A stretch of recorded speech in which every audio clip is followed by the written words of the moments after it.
Merci. Merci beaucoup, merci Sonia et bienvenue à toutes et à tous. Donc, Séraphine de Senlis est sans doute la plus singulière des artistes peintres françaises. Elle naît dans le petit village d'Arcy le 3 septembre 1864. Elle grandit donc dans l'Oise, non loin de Compiègne, c'est-à-dire dans la région des Hauts-de-France, au nord de Paris. Si Séraphine est son véritable prénom, son nom de famille est Louis. De Senlis sera un nom d'artiste qui lui sera attribué après sa mort. Rien d'aristocratique donc chez Séraphine Louis. Son père, Antoine, est en fait un ouvrier horloger itinérant. Il répare les pendules, les horloges des maisons bourgeoises. Quant à la mère de Séraphine, il s'agit de Victorine Maillard. Elle est issue d'une famille paysanne, sans terre, domestique de ferme. Elle va garder les bêtes. Elle a 37 ans lorsque naît sa dernière fille, Séraphine.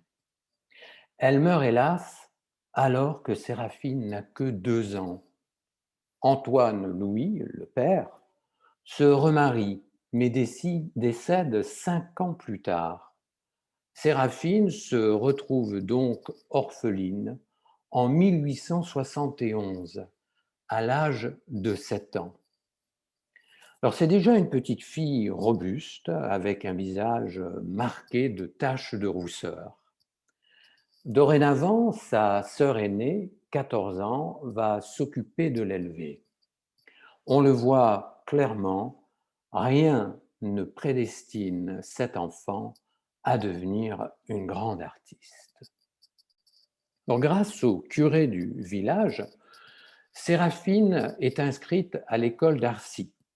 Elle est appliquée et son institutrice remarque qu'elle a une très belle écriture.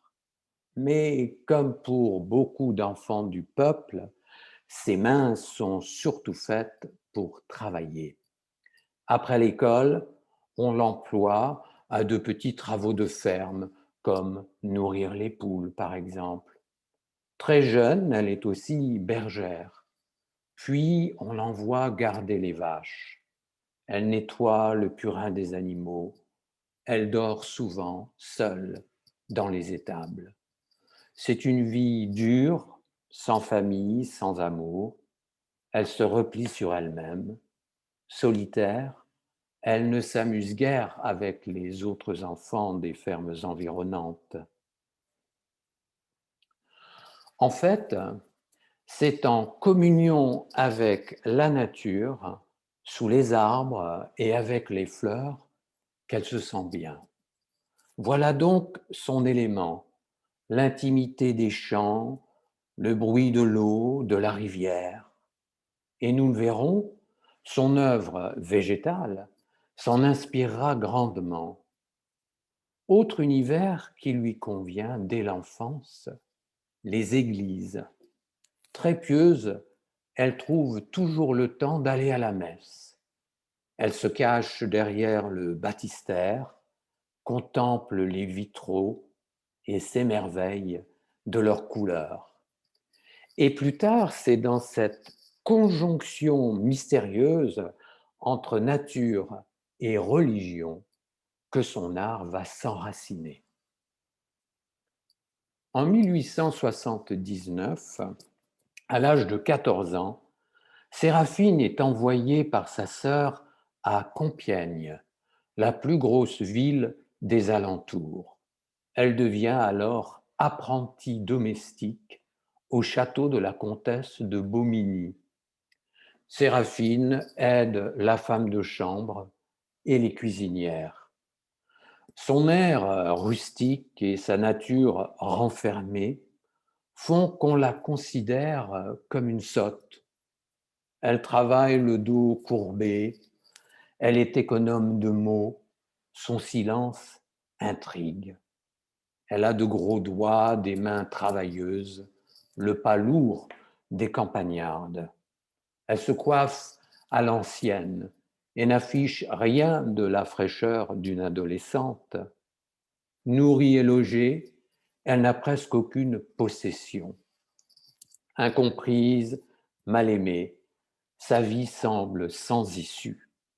Mais Séraphine cherche secrètement la voie qui la libérera de cet emprisonnement. Finalement, la comtesse se débarrasse de cette jeune domestique si étrange. À 16 ans, on retrouve Séraphine dans une pension de jeunes filles. Elle y fait les ménages, elle lave les sols, cire les parquets sans que nul ne la remarque. Elle est donc invisible, rabaissée, au propre comme au figuré. Pourtant, parfois, en frottant les sols des couloirs, elle entrevoit dans l'embrasure d'une porte les jeunes filles lors de leur cours de dessin. Elle guette, elle colle l'oreille à la porte. C'est sans doute là, à genoux, que pour la première fois, elle prend conscience qu'elle aussi pourrait dessiner. Mais à quoi bon rêver? Elle n'a pas assez d'argent pour s'acheter du papier de qualité ou même des couleurs. Alors, elle prie et elle fait des dessins dans sa tête. Séraphine assiste régulièrement aux offices religieux de la pension. Imperceptiblement, un petit vent de révolte souffle en elle. Qu'a-t-elle donc fait pour mériter ce statut de miséreuse? Soudain, elle refuse d'assister aux messes réservées aux employés de la pension. Elle se rend délibérément aux offices des bourgeois. On s'offusque de son accoutrement. Pourtant, elle s'assoit au milieu d'eux et chante les cantiques. Cette adolescente, si réservée auparavant, change. Elle s'emporte même parfois et se fâche des remarques de ses employeurs. Mais elle replonge toujours dans un profond silence qui interloque ceux qui l'entourent. Peu à peu, une évidence va apparaître à Séraphine. Elle veut s'enfermer dans un couvent pour se rapprocher de Dieu. Seul lui peut la comprendre, d'autant qu'elle n'aime pas les jeunes filles dévergondées de la pension. Elle, qui ne connaît rien aux liaisons amoureuses, n'a aucun désir charnel. Elle croit au péché de chair, si souvent décrit par les prêtres. L'amour physique n'est pour elle qu'une perversion. Le couvent sera un exil, loin d'un monde extérieur qui la blesse. Et c'est ainsi qu'en 1881, à l'âge de 17 ans, Séraphine frappe à la porte du couvent des Sœurs de la Providence dans la ville de Senlis. Elle a la ferme intention d'y passer toute sa vie.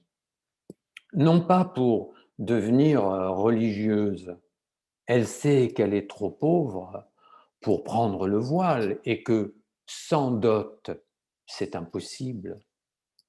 La mère supérieure l'accueille pourtant. Elle voit tout de suite en Séraphine un esprit simple et sincère, mais elle va la maintenir dans sa condition de femme à tout faire. Bien que les journées de Séraphine se passent à faire des corvées et du ménage, la voilà heureuse. De surcroît, bercée par la routine des prières, elle trouve une certaine sérénité. Elle s'immerge dans le rythme ordonné de la vie religieuse. Et ce passage, auprès des sœurs, va la marquer à tout jamais. Elle commence en effet à vouer un culte à la Vierge Marie. Elle tapisse de fleurs l'autel de la chapelle.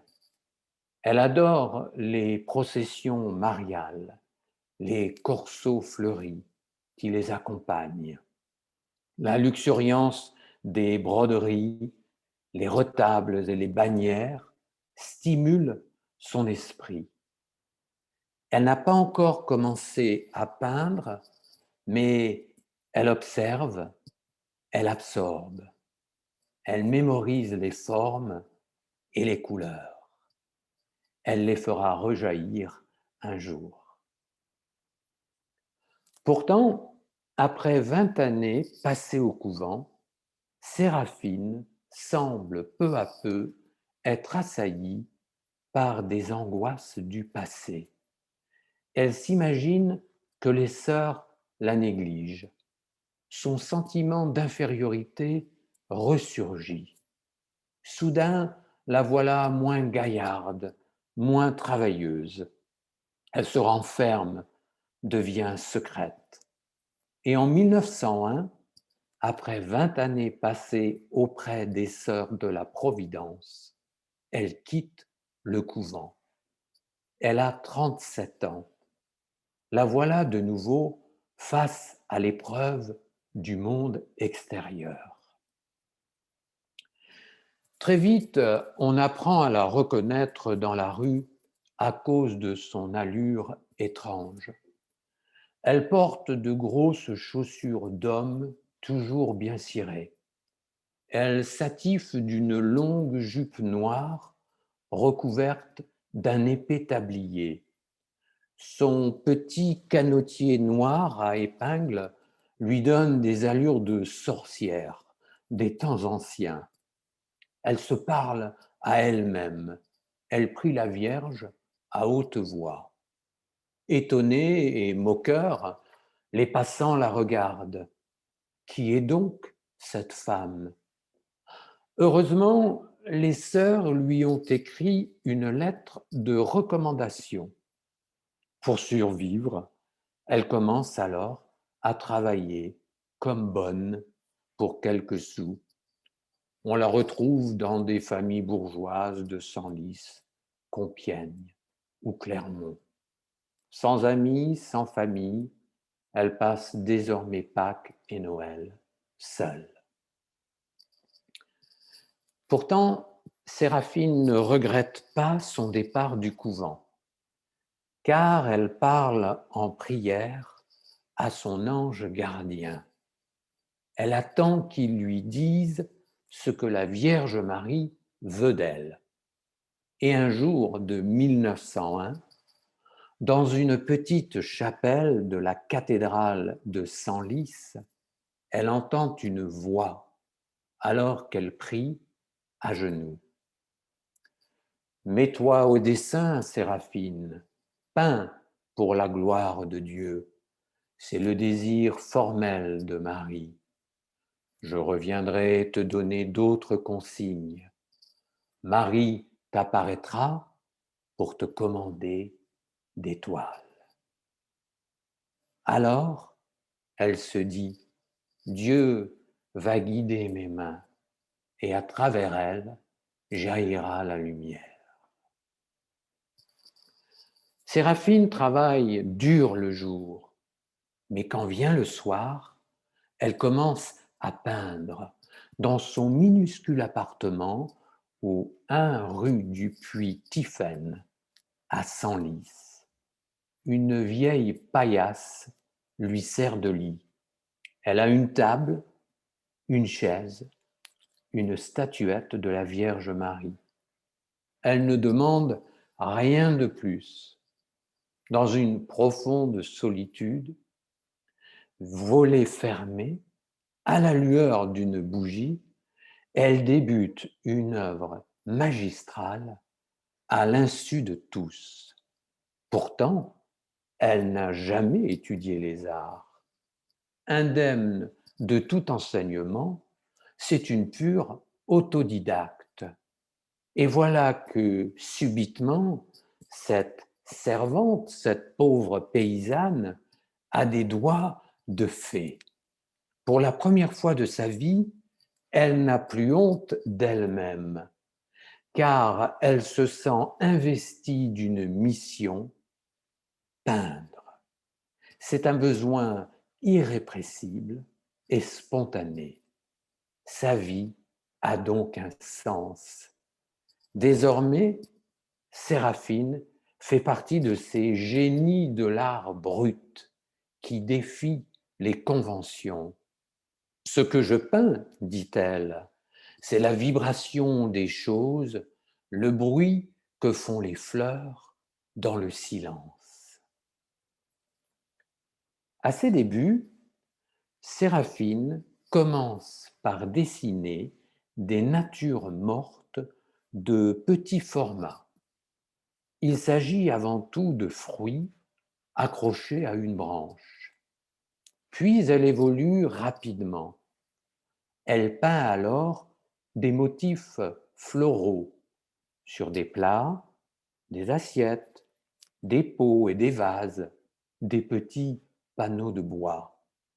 Et elle affirme: je n'ai pas de maître, sinon la nature. Elle utilise de la peinture Ripolin qu'elle achète à la droguerie Duval de Senlis. Madame Duval s'étonne qu'une femme de ménage se mette à la peinture. Et pour tout dire, on commence à jaser dans les rues de la ville. Pourtant, malgré les moqueries, Séraphine le dit sans ambages. Maintenant, la peinture, c'est ma vie, c'est ma lumière. Cependant, elle ajoute à regret: mais pour vivre, il faut que je fasse des ménages. Elle appelle cela son travail noir. On peut dire, sans jeu de mots, que le prénom Séraphine est un signe de sa prédestination artistique. Car en effet, si elle se met à peindre, c'est parce que l'ange, dont elle entend la voix, l'ordonne. Elle se fait l'instrument du divin et, selon elle, s'abandonne au désir de la Vierge. Elle le dit haut et fort: je suis une voyante de Dieu. Alors, fort heureusement pour nous, la destinée a voulu qu'un collectionneur de marchands d'art et marchand d'art s'installe un jour à Senlis. Il s'agit de l'Allemand Wilhelm Uhde. Dès 1904, il réside à Paris. Il a alors 29 ans et sillonne Montmartre. Avant-gardiste, passionné de cubisme et d'art naïf, il collectionne déjà Picasso, Braque et le douanier Rousseau. Bref, il aime les artistes qui se libèrent de l'académisme ambiant. Après avoir amassé une certaine fortune dans le commerce de l'art, Uhde cherche le calme de la campagne, sans trop s'éloigner de Paris toutefois, qu'il rejoint pour ses affaires en semaine. Ainsi, en 1912, il loue une petite maison bourgeoise à des propriétaires désargentés de Senlis. Ce sera sa tanière, loin des tumultes de la capitale. Il s'attache alors les soins d'une bonne, Séraphine. Il ignore bien sûr tout de ses activités d'artiste. Pourtant, un jour, lors d'un déjeuner, chez des notables de Senlis, il va faire une découverte. Au coin d'un mur, posé par terre, il remarque une petite peinture.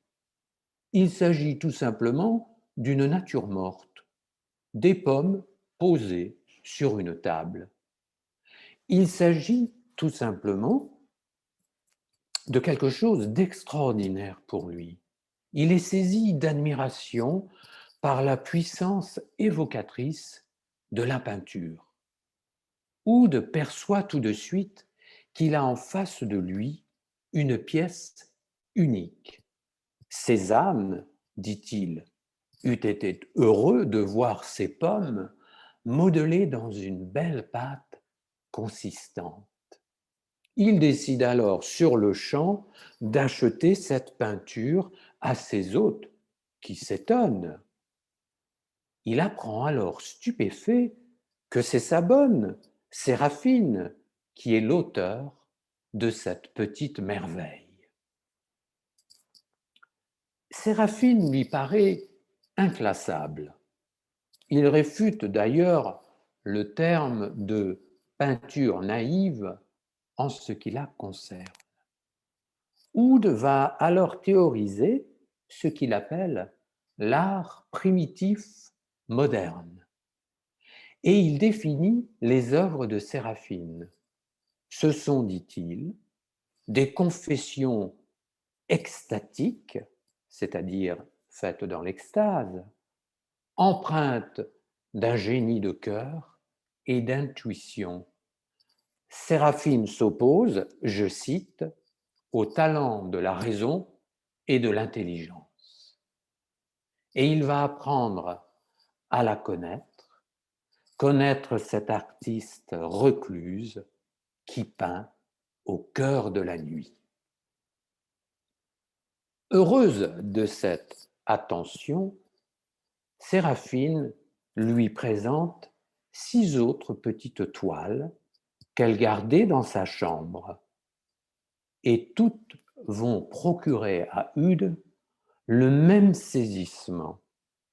Il déclare à des collègues collectionneurs une passion extraordinaire, une ferveur sacrée, une ardeur médiévale ont pris corps dans ces natures mortes. Il encourage alors et souhaite la faire connaître à Paris. Il devient ainsi son bienfaiteur. Il veut aussi lui donner une éducation artistique. Elle refuse catégoriquement. C'est Dieu qui lui inspire ses peintures. À quoi bon le support des hommes? Il gâcherait tout. Néanmoins, elle n'est pas insensible à l'admiration de Ude. La peinture semble l'avoir finalement ennoblie. Pour la première fois, quelqu'un prend Séraphine au sérieux. Mais hélas, en août 1914, la guerre éclate. En soi, cela perturbe peu Séraphine. C'est une femme habituée au dépouillement et à l'ascétisme. Mais le 2 septembre 1914, les Prussiens occupent Senlis. Les troupes brûlent ainsi plus de 100 maisons dans la ville. Heureusement, celle où vit Séraphine est épargnée. Seule une chose la trouble vraiment, ses visites régulières dans le bois de Compiègne. Elles sont souvent difficiles à cause de la présence des Allemands. Et en effet, Séraphine a pris l'habitude d'incorporer à de la peinture blanche des pigments végétaux provenant de la forêt. Elle crée une profondeur de couleur singulière et incandescente. De ces tons énigmatiques, elle ne révélera jamais le secret. La guerre de 14 lui pose un autre problème. Il devient plus coûteux d'acquérir le matériel nécessaire à sa peinture à cause des restrictions. Mais cela ne l'empêche pas de poursuivre son œuvre avec acharnement. Elle continue à peindre à la lueur d'une bougie. Elle s'invente des rites, un vocabulaire mystique, et elle chante en peignant. Elle poursuit passionnément son œuvre végétale. Mais pour le citoyen allemand Ude, le conflit de 14-18 est cause de catastrophe. En effet, il est contraint de quitter Senlis et la France de façon précipitée. Tous ses biens, dont des tableaux achetés à Séraphine, sont dispersés. Quant à la collection qu'il possède, 12 Picasso, 20 Braque, elle est confisquée par l'État français et vendue aux enchères. Contraint et forcé, il perd alors le contact avec Séraphine. En 1918, quand la fin de la guerre arrive, Séraphine a changé physiquement. Certes, elle a toujours été excentrique. Désormais, à 54 ans, elle est sans âge, amaigrie, elle boite. Elle s'habille comme une vagabonde, superposant de vieilles étoffes en couches successives sur son corps. Elle change sans cesse le ruban de son vieux canotier noir. Et lorsqu'elle sort, elle a toujours un panier en osier à la main. Elle y transporte des babioles comme une clocharde. De plus, elle est devenue irritable, hargneuse et sauvage. Inintelligible et crépusculaire, elle parle à haute voix dans les rues de Senlis. Elle ne sort que pour aller à la cathédrale, au marché ou dans la forêt. Elle se rend aussi chez Madame Duval, la droguiste. Séraphine se confie à elle. Peindre, ce n'est pas un loisir, Madame Duval, c'est une grande affaire. Personne ne peut comprendre ma peinture. Et comme le dit Alain Vicondelet, auteur d'une magnifique biographie de l'artiste, sa peinture est l'exutoire de ses souffrances intérieures. Pendant ce temps-là, en 1918, Ude rencontre en Allemagne le peintre Helmut Kohle, dit vom Hügel. Alors Kohle se spécialise dans les portraits de jeunes hommes forts, toréadors, marins, soldats, Adonis. Sa peinture est un mélange de classicisme et de cubisme. Elle est à la fois mélancolique et héroïque. Homosexuel, il devient l'amant de Ude. Tous deux sont pacifistes et trouvent la République de Weimar invivable. Ils ne comprennent plus leurs compatriotes allemands. Ude décide donc de quitter son pays trop rigide. Et en 1924, il trouve refuge avec son amant dans son pays de cœur, la France. Mais Ude semble avoir oublié Séraphine.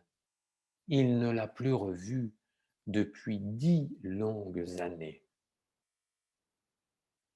3 ans plus tard, en 1927, alors qu'il est installé à Chantilly, Ude apprend par hasard dans un journal qu'une exposition a lieu à Senlis. En effet, la Société des Amis des Arts de la ville de Senlis tient à honorer ses artistes locaux, dont Séraphine. Curieux, Oud décide de s'y rendre et il espère bien revoir son ancienne protégée. Lorsqu'il arrive au vernissage, Séraphine n'est pas présente, car ce jour-là, son ange l'a appelée. Elle a donc mieux à faire. L'ange, dit-elle, me récite des prières. Et subitement, ce sont des fleurs qui jaillissent sur la toile, des entrelacements de pétales et de feuilles. Lors de l'exposition, Oud découvre avec émerveillement 3 toiles de son ancienne protégée. Elles sont intitulées Un cerisier, Un bouquet de lilas sur fond noir et 2 ceps de vigne. Séraphine utilise désormais une peinture ripolin vernissée qu'elle concocte savamment en y ajoutant de l'huile de messe et des pigments de couleur de plante.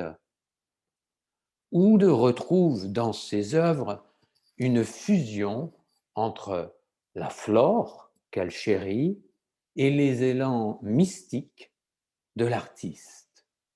Les toiles de Séraphine ont une telle puissance évocatrice que celles des autres peintres semblent disparaître dans l'obscurité.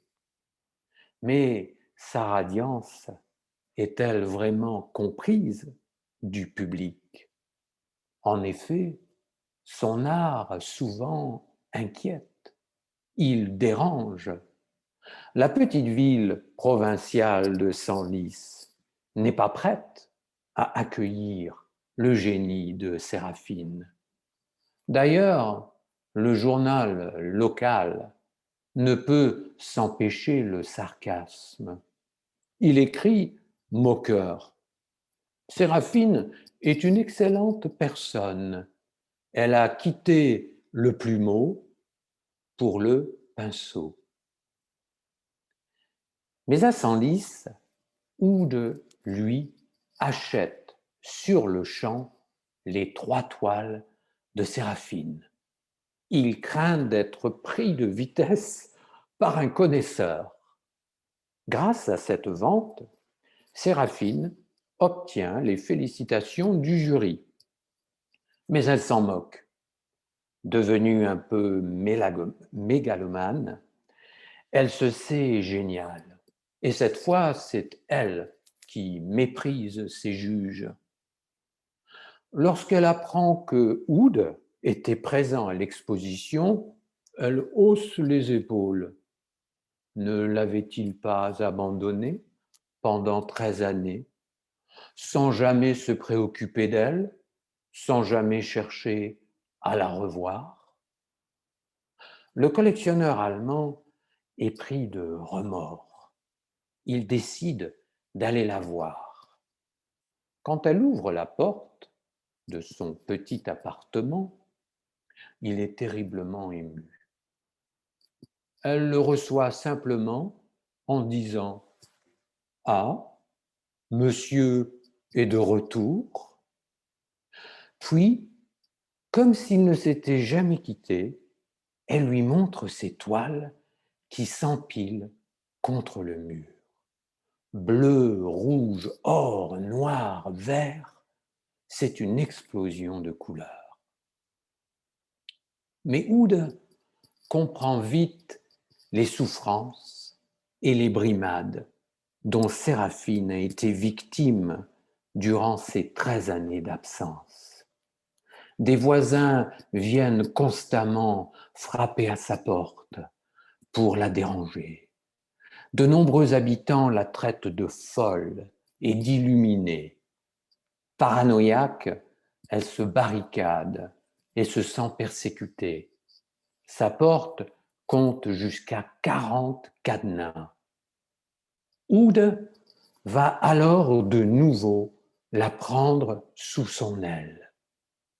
Il couvre tous ses frais quotidiens, dont bien sûr le matériel, afin qu'elle puisse continuer à peindre. Car dès qu'une toile est finie, elle a un besoin irrépressible d'en commencer une autre. L'aide que lui procure Oude paraît une évidence à Séraphine. Pour elle, il ne fait qu'obéir à la Vierge qui a tout prévu. Elle signe maintenant ses tableaux Séraphine Louis sans rival. Et elle déclare: je suis une grande artiste. Vous verrez qu'un jour, j'aurai ma statue sur la place de Senlis. Elle croit sincèrement que nul ne peut atteindre son degré dans l'art de la peinture, puisque la sienne est une œuvre divine. Elle se définit comme une médium solitaire et secrète, investie par des puissances surnaturelles. En 1928, un an après le retour de Oude à Senlis, ce dernier organise une exposition à Paris. Elle s'intitule « Les peintres du cœur sacré ». Il expose des tableaux de peintres autodidactes. On y retrouve des artistes naïfs et primitifs, André Beauchamp, Camille Bombois, Louis Vivin et Séraphine, bien sûr. Et elle commence alors à acquérir une certaine notoriété internationale. Quelques musées d'art moderne, nationaux et internationaux, comme le musée de Kassel en Allemagne, font l'acquisition de quelques toiles. Car Séraphine se met à peindre sur des grands formats, des toiles de plus de 2 mètres. La flore reste bien entendu son sujet de prédilection. Elle peint souvent à même le sol, à genoux, la toile posée à terre. Ces motifs végétaux se font de plus en plus exubérants, fleurs et fruits certes, mais aussi feuilles, plumes, feuilles, œils. Ces représentations sont luxuriantes et paradisiaques. Presque toutes ces toiles semblent jaillir de l'obscurité. Ainsi, le quart inférieur de ces tableaux est souvent assez sombre, mais plus on progresse, plus on élève le regard, plus on observe des couleurs lumineuses.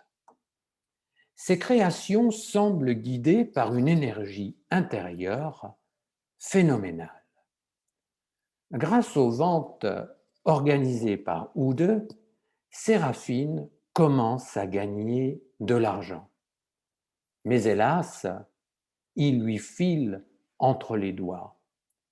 De plus, sa notoriété naissante ne lui convient pas. C'est un élément déstabilisateur. Elle a toujours vécu hors du monde. Comment alors saurait-elle gérer l'argent et ce début de célébrité? Tout cela lui est si étranger. En 1930, la Grande Dépression venue d'Amérique frappe l'Europe entière. Le marché de l'art s'effondre. Les collectionneurs, pour beaucoup ruinés, n'achètent plus. Oud, qui perd son amant Helmut Kohl en 1931, est lui aussi frappé de plein fouet par la crise. Séraphine est à 1000 lieues de comprendre ce qu'il se passe autour d'elle. Ce monde lui semble devenu toxique. En outre, ces tableaux sont tourmentés. Une sorte de mouvement perpétuel et anxieux se fait jour. Petit à petit, Séraphine s'approche de la folie. Désormais, la détresse existentielle qui la ronge rejaillit en plein jour. Elle perd pied avec la réalité.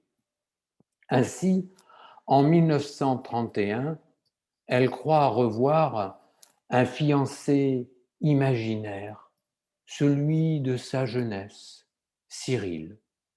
Ce jeune et bel officier serait revenu de la guerre et elle s'apprêterait à l'épouser. Elle veut se constituer un trousseau de mariage. Il lui faut, dit-il, du linge, de l'argenterie, de la vaisselle, des meubles. Elle se ruine. Oud ne parvient pas à apaiser sa folie dépensière. Tout s'accumule dans son petit appartement plein à craquer. Pour elle et l'imaginaire Cyril, rien n'est trop beau, rien n'est trop cher. Séraphine s'achète alors une robe de mariée et elle déambule seule dans la ville, sous le regard incrédule des passants. Elle est voilée de blanc, comme perdue dans un monde qui n'est pas le sien. Pour sa part, Oud constate que plus elle s'approche de la folie, plus sa peinture est géniale. Pour lui, les plus grandes œuvres de Séraphine sont les plus récentes. Lilas blanc sur fond rose, pomme avec feuilles, l'arbre de vie, les grandes feuilles, feuilles d'automne, l'arbre rouge. Et Séraphine a la certitude d'être une immense artiste peintre. Tout me vient d'en haut, dit-elle. Mais peu à peu, ces voix intérieures se tarissent, se taisent. Son ange l'aurait-il abandonnée? Et où est passé Cyril? Elle commence à douter de son œuvre et d'elle-même. Ces délires intérieurs qu'elle canalisait dans sa peinture apparaissent de plus en plus souvent au grand jour. On la voit dans les rues de Senlis, qui parle à on ne sait qui et qui vocifère. On commence à déposer des plaintes car son comportement dérange. Oud la regarde sombrer, mais il ne peut plus rien pour elle. Et au matin du 31 janvier 1932, Séraphine décide de faire des petits baluchons, des petits paquets. Elle les remplit des plus précieux objets qu'elle a accumulés. Puis elle sort de sa chambre, descend la cage d'escalier étroite. La voilà dans les rues froides et désertes de Senlis. Elle porte un petit châle de laine et tous ses paquets sont ficelés à ses bras. Elle marche dans Senlis en chantant et en jurant. Où va-t-elle? Quel est son but? En fait, elle se rend au commissariat de police. Elle veut y déposer ses objets précieux. Quand elle y arrive, elle pose ses baluchons sur le trottoir. Puis, comme possédée, elle se met à hurler, fait des gestes incantatoires. Elle crie comme un prédicateur. Éternité, donnez tout, attention à la colère de Dieu, soyez maudits si vous ne devenez pas pauvres. Les gendarmes en patrouille essayent de l'apaiser, mais elle entre dans une rage folle, elle se débat. Puis, épuisée, elle s'assoit sur le trottoir, s'avachit comme vaincue. Les gendarmes contactent alors l'hôpital afin qu'on vienne la chercher. Un fourgon arrive. Elle n'oppose aucune résistance et elle se laisse docilement conduire. Le lendemain, le journal local relate l'incident. Séraphine Louis, figure sandicienne légendaire, atteinte de débilité mentale, a été conduite à l'hôpital psychiatrique de Clermont. En fait, on amène d'abord Séraphine à l'hôpital de Senlis. Les médecins diagnostiquent une psychose chronique. Elle est incohérente et elle a perdu la raison. Elle déclare que le commissaire de Senlis cache une caisse d'or qu'il aurait volée lors d'une perquisition. L'abbé de Senlis a dérobé des objets de valeur appartenant à la cathédrale. L'archiprêtre de Senlis a assassiné 2 de ses enfants naturels. Des religieuses ont tenté de l'empoisonner. Elle annonce également son mariage prochain avec un ange. Alors, durant son passage à l'hôpital de Senlis, elle se lève la nuit. Elle marche de long en large dans sa chambre, comme un animal en cage. Elle crie, elle fait du bruit, elle trouble les autres patients. Elle est prise d'hallucinations constantes. Elle passe plus de 3 semaines à Senlis, puis le 25 février 1932, elle est finalement transférée à l'hôpital psychiatrique de Clermont. Oude apprend l'internement de sa protégée, mais il ne lui rendra jamais visite. Cependant, il prend des nouvelles régulières par courrier. Il lui envoie du savon, des petites friandises, des pinceaux et des couleurs. Mais elle refuse de peindre. Oude paie afin qu'elle ait une chambre dans le quartier réservé aux résidents aisés de l'asile. Il lui évite ainsi les salles communes bruyantes où se retrouvent les malades mentaux par groupe de 50. Elle passe désormais ses journées seule dans sa chambre, qui s'ouvre sur un patio menant à un magnifique parc. Les premiers temps, Séraphine paraît soulagée. La ville est son refuge. Elle y trouvera enfin la paix intérieure, pense-t-elle. Peut-être le silence, le repos. Ce sera son nouveau couvent.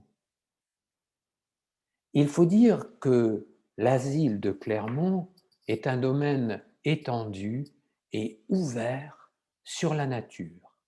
Des allées, des jardins, de vastes espaces arborés se succèdent. Les prés sont même traversés d'une rivière. Ces paysages, Séraphine les connaît bien, ce sont ceux de son enfance. Un jour, elle réclame du papier. On pense qu'enfin, elle va se remettre à dessiner. Mais hélas, il n'en est rien. Subitement, elle veut écrire des lettres. Écrire, toujours écrire, noircir autant de feuilles que possible. Elle a conservé sa belle écriture déliée. Mais elle qui fut si pieuse devient grossière dans ses courriers. Elle tient des propos délateurs, dénonce tous et n'importe qui. Ces lettres sont captées par les médecins qui les lisent attentivement. Le docteur Gallo, qui la soigne, constate à regret que Séraphine s'enfonce de plus en plus dans la démence. Et c'est ainsi qu'elle tombe dans l'oubli, car en 1934, Oude se lasse. Comme l'écrit le biographe Alain Vircondelet, Oude fuit les lieux de douleur, non pas par ingratitude vis-à-vis de Séraphine, dont il possède l'essentiel de son œuvre, mais par l'incapacité qu'il a à faire face au malheur et à la souffrance. Oude se sent également de plus en plus mal à l'aise lui-même dans l'Allemagne nazie. Il est déchu de sa nationalité. Homosexuel, juif, pacifiste, amoureux des arts primitifs, donc dégénéré, tout cela fait de lui une cible parfaite pour le Troisième Reich. Et personne, d'ailleurs, ne viendra jamais voir Séraphine. Aucune sœur du couvent, aucun collectionneur avant-gardiste, aucun habitant de Senlis. En 1937, pourtant, on reparle de Séraphine. En effet, le musée de Grenoble organise une exposition intitulée Les maîtres populaires de la réalité. Oude prête alors certaines des toiles de Séraphine qu'il a acquises. Puis, l'exposition voyage à Paris, Zurich et New York. Mais bien vite, Oude comprend que c'est la dernière exposition à laquelle il participe en Europe. Il décroche, roule et cache toutes les toiles d'artistes avant-gardistes qu'il possède, car le Troisième Reich cherche à les détruire. Et lors de la Seconde Guerre mondiale, la Gestapo est aux trousses de Oude. Il parvient pourtant à se cacher avec ses toiles à Saint-Lary, un petit village français d'Occitanie. Il est protégé par Jean Cassou, résistant, et qui sera cofondateur du Musée d'art moderne de Paris. Pour sa part, dès 1939, Séraphine commence à fuguer la nuit dans les parcs de l'asile. Ni la neige, ni la pluie ne semblent l'arrêter. Elle se ressource dans la nature, entre de nouveau dans une communion spirituelle avec la fleur, les végétaux. Selon ses propres paroles, elle boit du vent et le lait blanc qui coule de la lune. Elle dit qu'elle entend l'herbe pousser et les tiges des fleurs qui ronronne. Pourtant, ses propos se font aussi apocalyptiques. Est-ce la prémonition due à la guerre? Elle écrit: Le Seigneur a dit de moi, Séraphine, ma fille, c'est la plus fidèle de mes servantes. Nous sommes sous le règne de Satan, des étoiles vont tomber du ciel. Désormais, Séraphine fait une fixation sur l'hygiène. Elle voit de la saleté partout. Elle a la hantise des microbes. Puis, un jour, en 1940, à 76 ans, elle se croit enceinte de jumeaux. L'ange est venu au-dessus d'elle. Elle est la nouvelle Immaculée Conception. Elle erre dans le domaine, se tenant le ventre, et elle parle à ses jumeaux imaginaires. Ils sont dans son ventre. Elle les aime, eux seuls la comprennent. Belle revanche, effacée de la mémoire des hommes, Séraphine n'est plus seule. Un jour, elle se plaint d'un sein qui lui fait mal. Personne à l'asile n'y prête vraiment attention. Pourtant, on finit par découvrir qu'elle est atteinte d'un cancer.